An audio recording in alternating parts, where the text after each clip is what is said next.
kami dalam tugas akhir pendidikan anti korupsi. Saya di sini Nanda Putramawati dan juga Eli Fatia akan melakukan rencana anti korupsi. Kita di sini santai aja, jangan tegang, kita saling diskusi. Jadi kita nggak terlalu teoritis, tapi kita lebih ke diskusi. Nah, sebelum kita masuk ke materinya, ini ada sebuah video yaitu menyontek ruangan teman. Nah, saya sengaja mengambil animasi ini karena ya buat seru-seruan aja gitu. Kita tonton dulu ya. Ya. Semoga ada yang menerima. Sudah, aduh, wah, kenapa guru, aduh. Halo teman-teman, jangan lupa dukung Wowo dengan cara subscribe dan aktifkan tombol loncengnya agar kalau upload video baru kalian bisa langsung tahu, oke?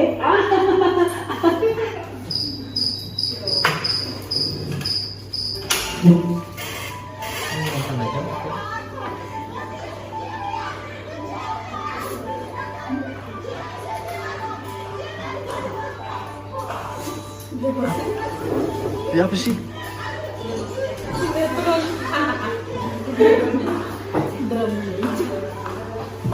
Kasihan ya, kita aja ya Allah, gara-gara sekolah ambruk, adik-adik pada belajar bikin parkiran. Bedok banget. Kasihan ya, berhadapan seng juga, tanda panas ya, aduh kasihan.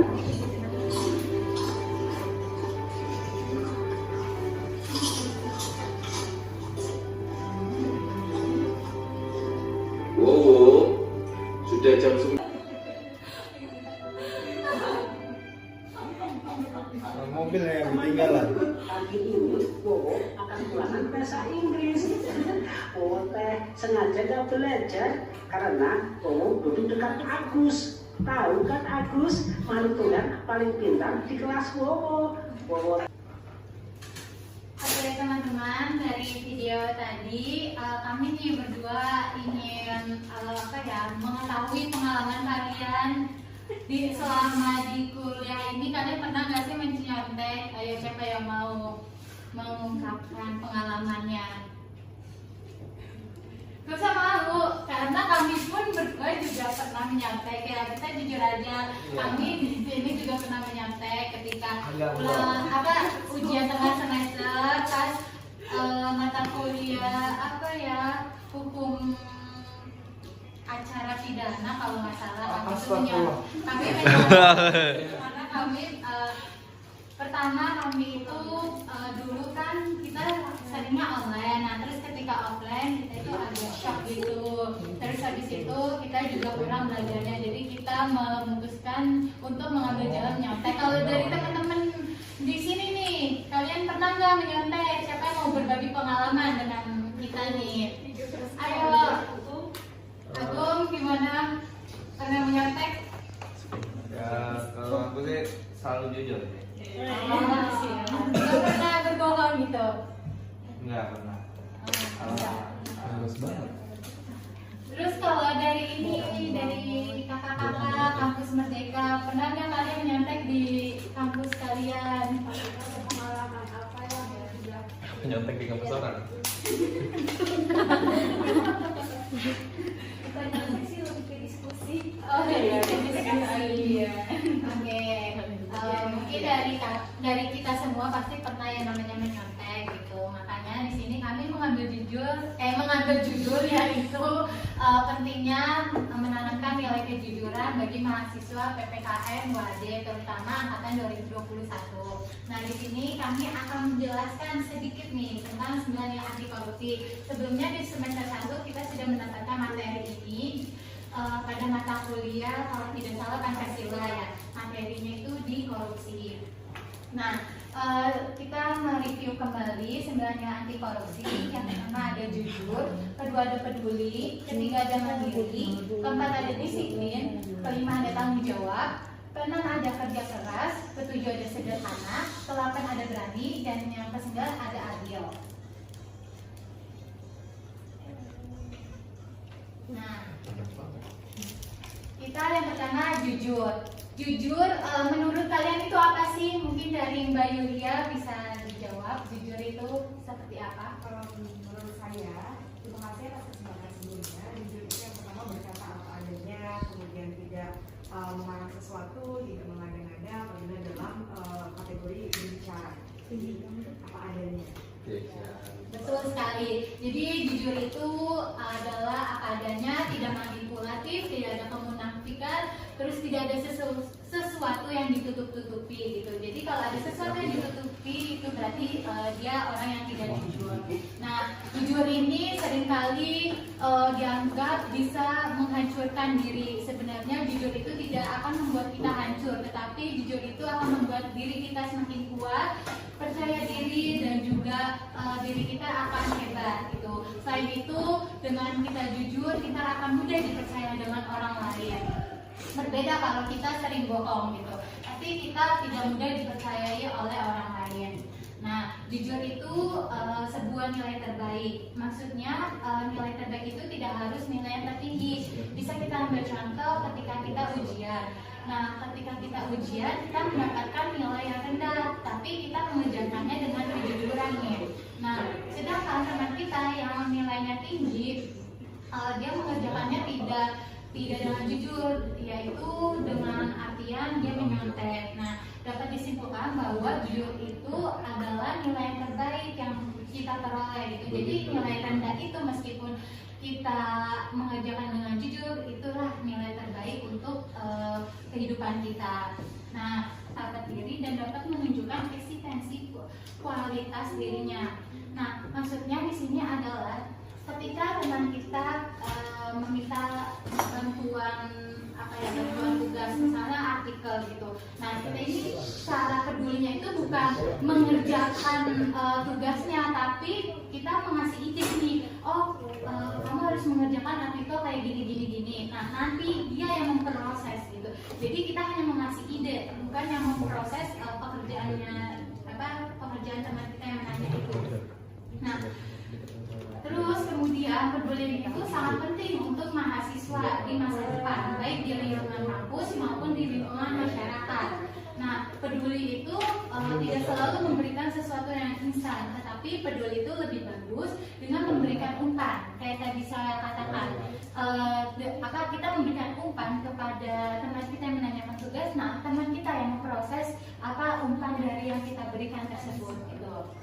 Nah, contoh dari peduli kita sebagai mahasiswa di kampus yaitu mahasiswa peduli dengan kualitas produk kampus, terus peduli dengan infrastruktur di kampus yang harus dirawat dan dijaga, dan peduli dengan menaati peraturan-peraturan di kampus. Seperti UAD ini katanya punya pom bensin ya di daerah Wates. Nah, ketika kita melewati pom bensin UAD itu, sikap peduli kita dengan mengisi bensin di pom bensin tersebut. Terus PPKN juga memiliki warung kejujuran. Nah, sikap peduli kita sebagai mahasiswa PPKN yaitu dengan membeli jajanan di warung kejujuran tersebut. Proses mendewasakan diri, tidak bergantung pada orang lain, berusaha melakukan apapun dengan atas upaya kerja sendiri itu. Meskipun ada peluang untuk dibantu, tetapi orang tersebut itu lebih memilih untuk tetap berusaha dengan kemampuan yang dimiliki sehingga pekerjaan ini sesuai dengan hasilnya sendiri, bukan hasil dari orang lain gitu. Nah, mandiri ini sering dikatakan yaitu berdiri di atas kaki sendiri. Maksudnya apa yang sudah menjadi tanggung jawab dan tugasnya itu dia laksanakan. Habis itu dia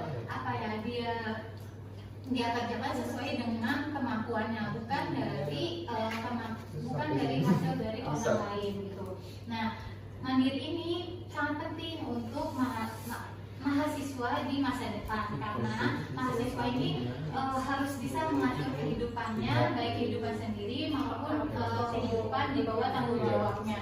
Mahasiswa itu juga dituntut untuk mengerjakan sesuatu berdasarkan hasilnya sendiri, bukan hasil orang lain, karena hasil sendiri lebih baik daripada hasil orang lain.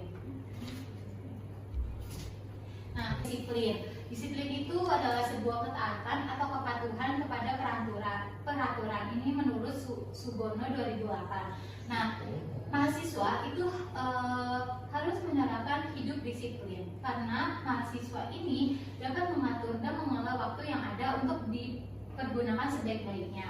Nah, manfaatnya agar mahasiswa dapat mencapai tujuan hidupnya dengan waktu yang lebih efisien. Nah, di sini kami ingin menanya nih, apakah kalian sudah menerapkan sikap disiplin ini? Sudah belum? Ya, tapi mungkin masih kadang mengambil juga ya.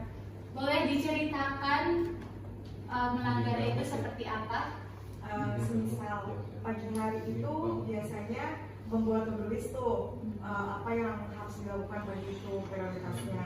Tapi ternyata hari itu tuh berjalannya tidak sesuai dengan to-do list tersebut. Jadi memang kadang hal yang tidak direncanakan di situ muncul gitu. Jadi kadangnya tuh suka masih mengikuti hawa nafsu, kayaknya pengen kesini dulu deh dan lain sebagainya. Jadi terkadang ada beberapa tugas ataupun aktivitas yang memang harus ditunda gara-gara hal itu. Jadi mungkin itu salah satu contoh dari tindak yang tidak disiplin begitu. Kalau dari yang lain, mungkin dari Mbak Ina, apakah Anda sudah menerapkan sikap disiplin? Setengah-setengah sih. Ya, boleh diceritakan setengah-setengah itu seperti apa? Kayak telah masuk, ketiduran, ya seperti itu karena kita sering kali berubah-berubah pikirannya seperti tadi Mbak Yulia katakan, sebenarnya pengen ini tapi ada hal-hal yang lain, kita tergoda dengan hal tersebut, jadi kita melalaikan apa yang sudah kita rencanakan gitu. Nah, kemudian kita sebagai calon guru atau calon dosen itu harus bisa menanamkan nilai disiplin untuk para siswa atau mahasiswanya dengan cara yaitu mengarahkan dan berbuat baik, terus menjadi teladan, sadar dan penuh pengertian, memberikan kasih sayang khususnya disiplin diri. Jadi nantinya kita sebagai guru atau dosen kita langsung ke dalam kelas itu harus tepat waktu biar dicontoh oleh mahasiswanya atau siswanya gitu. Jadi kita jangan mentang-mentang kita guru ataupun dosen kita semena-menanya masuk ke dalam kelas atau ngasih tugas itu juga semena-mena. Jadi kita harus memikirkan siswanya juga. Itu adalah tanggung jawab. Tanggung jawab itu merupakan sesuatu dengan melakukan terbaik dengan capaian yang akan diharapkan. Jika terdapat kesalahan, dapat mencari solusi dan tidak menyalahkan orang lain.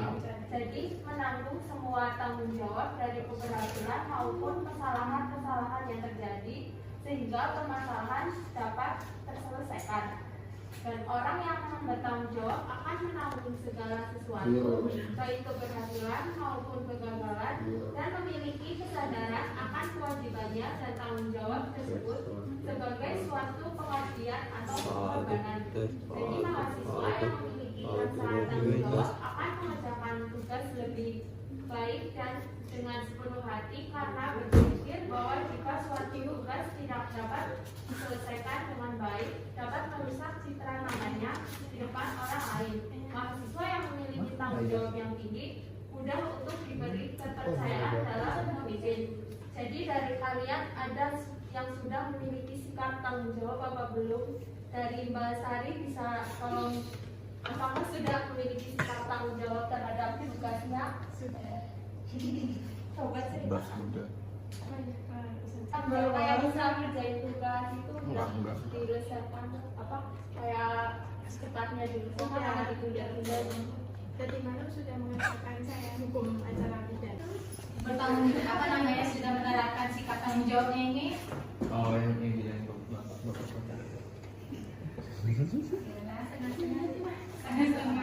Boleh diceritakan bagaimana itu setengah-setengahnya? Cerita mulu.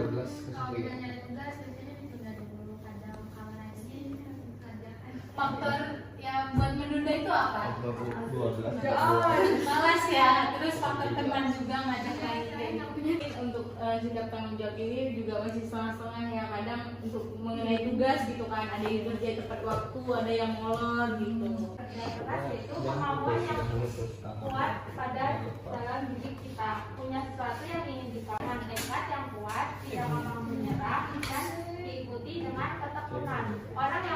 keras memiliki daya tahan kerja yang tinggi dan selalu semangat dan mempunyai keberanian dalam menyampaikan. Jadi setiap kali seorang penuh dengan harapan dan percaya, maka akan lebih kuat dalam melaksanakan pekerjaannya. Bekerja keras merupakan hal yang penting guna tercapainya hasil yang sesuai dengan target. Contohnya yaitu dalam melakukan sesuatu menghargai proses bukan hasil semata, tidak melakukan jalan pintas, belajar dan mengerjakan tugas-tugas akademik dengan sungguh-sungguh, sehingga disitulah para pengajar memiliki peran penting agar setiap usaha mahasiswa tidak menjadi sia-sia.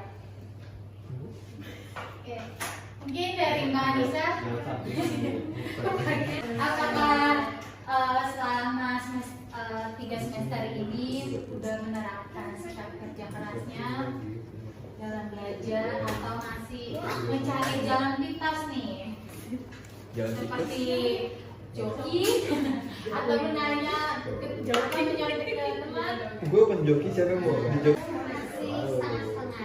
Masih setengah-setengah. Seperempat dong. Seberapa dong? Sering beli berapa sore ya? Untuk radiasi atau apa gitu, biasanya kan kalau manual kan biasanya nggak langsung gitu, lebih cepatnya kan pakai web gitu. Kita sebagai mahasiswa kalau datang ke kampus ya menerapkan sikap sederhana ini dengan cara berpakaiannya yang tidak terlalu gombreng ya, istilahnya gombreng dan terlalu mencolok gitu di mata. Kita pakailah pakaian yang seharusnya gitu, apalagi kita ini fakultas keguruan ya, itu ya pakai rok, meskipun saya juga kadang juga nggak pakai rok gitu. Kalau pakai celana ya celananya jangan ketat, habis itu pakailah pakaian yang memang mencerminkan kita ini sebagai calon guru gitu. Nah terus ketika kita nanti jadi guru ataupun dosennya, kita pergi ke kampus ataupun ke sekolah, ini jangan pakai perhiasan yang berlebihan gitu. Terus kita pakailah perhiasan yang sewajarnya aja. Nah di situ kita juga jangan pakai pakaian yang mewah gitu. Nah karena apa? Karena kalau kita tidak menerapkan sikap sederhana ini, pasti namanya manusia itu pasti ada yang namanya soal iri, dengki, tamak, habis itu pokoknya sikap-sikap negatif lainnya. Nah, maka dari itu, dari sikap negatif itu pasti kan nanti akan memicu lahan gitu. Pasti nanti akan terjadi permusuhan antara teman yang satu dengan teman yang lainnya. Karena kan pasti jujur aja dari kalian, kalau ada yang pakai pakaian yang mewah, pasti kalian langsung julid kan ke temannya.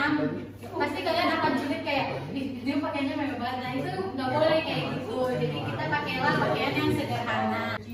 Nah terus selanjutnya ada berani nih. Mahasiswa itu harus berani. Berani maksudnya apa? Yaitu berani ini adalah mengembangkan sikap keberanian demi mempertahankan pendirian dan keyakinan. Mahasiswa terutama harus mempertimbangkan berbagai permasalahan dengan sebaik-baiknya. Kita ini ketika pemerintah mengeluarkan peraturan yang memang tidak sesuai dengan kehidupan rakyatnya, kita harus berani. Beraninya dengan apa? Beraninya dengan kita melakukan demo. Demo itu juga harus dilakukan secara sistematis gitu. Gak boleh asal demo aja, gak boleh asal ikut-ikutan gitu. Nah selain itu di dalam kelas itu kita juga harus berani menyampaikan pendapat. Jadi ketika dosen nanya ke mahasiswanya tentang materinya, kita harus berani nih menyampaikan pendapat kita.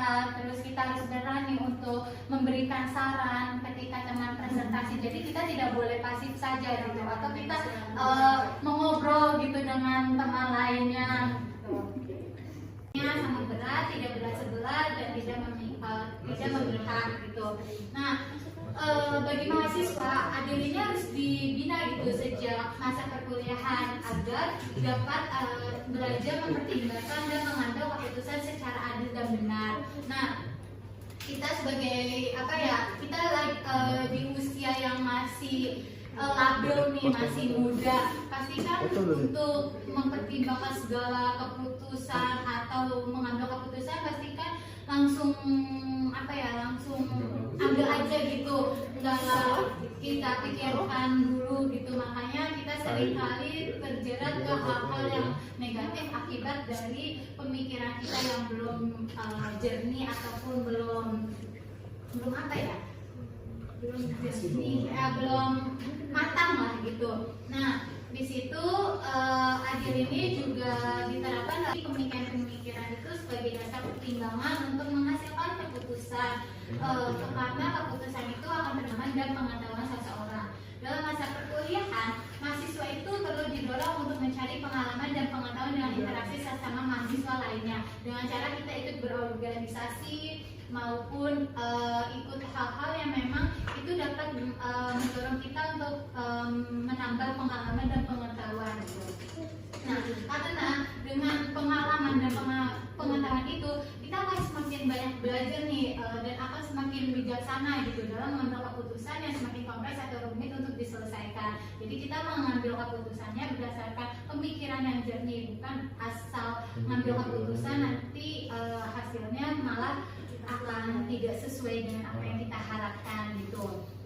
Nah, adil ini bisa diterapkan dalam kehidupan di kampus, yaitu seperti contohnya selalu memberikan pujian tulus pada teman yang berprestasi. Misalkan Mbak Yulia nih, dia ketika habis menang lomba kita harus memberikan pujian yang tulus gitu, memberikan selamat gitu kepada Mbak Yulia. Nah juga kita memberikan saran dan semangat kepada teman yang tidak berprestasi. Maksudnya teman yang tidak berprestasi dengan cara kita memberikan semangat, memberikan motivasi agar dia bisa berprestasi seperti teman yang berprestasi tersebut gitu. Terus kita tidak memilih teman nih berdasarkan latar belakang atau sosial. Jadi kita tidak memilih teman, jadi kita teman itu saling rangkul bersama, karena kita anak PPKN itu saling rangkul bersama, merangkul perbedaan yang ada. Ada contoh tidak jujur dalam kehidupan kampus yang sering dilakukan mahasiswa. Pertama, titip absen. Kalian pernah nggak titip absen nih? Kalau kita online presensi ya. Lu nih. Kayaknya saya tidak masuk, tetapi saya tidak presensi. Kalian nih pernah nggak masuk tapi presensi? ini orangnya. Pernah. Gak apa-apa, kita saling diskusi aja, kita saling berbagi pengalaman, kita saling tahu. Iya, mungkin Mbak Ina mungkin pernah. Enggak lah. Mbak Yulia? Oh, enggak pernah. Mungkin Mbak Yulia, kalian masih sering plagiarisme nggak nih ke temennya, ke tugas temennya? Mungkin dari Mas Agung? Sering plagiarisme nggak nih? Kalau saya sebenarnya tidak. Kamu yang baik-baik terus ya? Kamu positif vibes ya? Ya karena saya juga kalau ngerjain tugas tuh selalu tekun. Kemudian nih ada menyontek. Mungkin dari Mas Dedi pernah menyontek tidak? Pernah lah. Pernah. Gimana rasanya menyontek? Seru. Enggak lah. Mencontek tuh kadang kita Ada rasa deg-degan juga? Kecewa sama diri sendiri. kecewa, kita kayak kurang belajar, kayak persiapannya kurang, matkulnya juga susah. Harus dia pakai short. Nah, terus terakhir nih ada ini sering terlambat ke kelas, mungkin mereka berbagai pengalaman yang sering datang telat nih. Kenapa? Sebenarnya bukan telat sih, cuman Sengaja sih. ada faktor yang menghambat keterlambatan itu sih. Faktornya mungkin lama di kamar mandi, tiduran gitu. Kalau misalnya mau ke pos itu biasanya susah kendaraan. Jadi faktor drivernya ya. Jadi akibat dari tidak jujur. Yang pertama kita pasti dimusuhin oleh teman. Teman mana sih yang mau berteman sama orang yang tidak jujur? Pastikan ya seperti itu ya Mbak Ina. Oke. Contohnya ada nggak di sini Mbak Ina orang yang tidak jujur? Ada lah. Ada ya. Itu. Ya, Nah, maka dari itu ya kita janganlah sering berbohong, karena akibat dari tidak jujur itu, pertama kita akan dimusuhi oleh teman, pasti kita tidak akan punya teman. Yang kedua, kita akan diomongin gitu di belakang, atau kita bisa bukan bullying ya, ini lebih ke kepercayaan orang lain kepada kita itu sudah tidak ada, makanya kita sulit untuk mencari teman kalau kita tidak jujur. Terus yang ketiga adalah hidup akan merasa gelisah, karena meskipun orang yang meskipun kita tidak jujur, kita pasti akan terlihat biasa aja, tapi dalam hati kecil kita pasti akan merasa gelisah, tidak nyaman, tidak tentram, karena kita ini melakukan sesuatu dengan tidak jujur. Pasti kita akan kepikiran, aku melakukannya dengan tidak jujur nih, gimana nih caranya biar aku jujur. Pasti kan kita jujur itu ketika kita udah bohong, pasti mau jujur pun juga takut kan. Nah, maka itu kita sama-sama belajar untuk menerapkan 9 nilai anti korupsi, terutama yaitu sikap jujur dalam kehidupan kita, karena kejujuran ini akan membawa kehidupan yang lebih cerah, masa depan kita akan lebih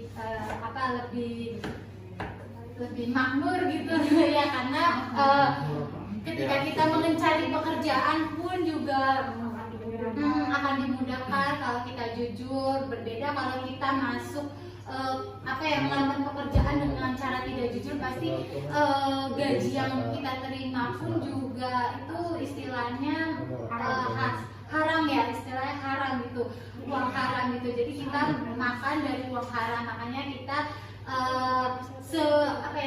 sekuat tenaga kita berusaha untuk bisa mencari pekerjaan dengan sekuat kemampuan diri kita, potensi diri kita, jangan memakai orang dalam gitu. Jadi hasil keringat kita itu secara halal, yang kita makan pun juga itu dari uang halal, bukan dari uang haram gitu.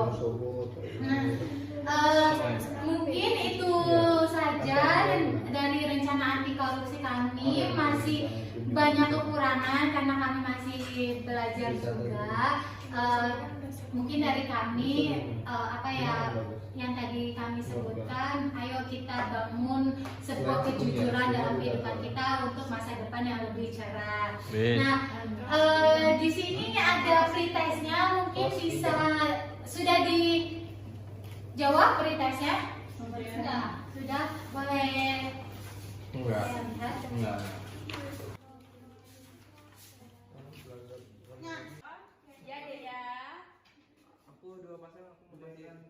Tiga. PPKN 2021.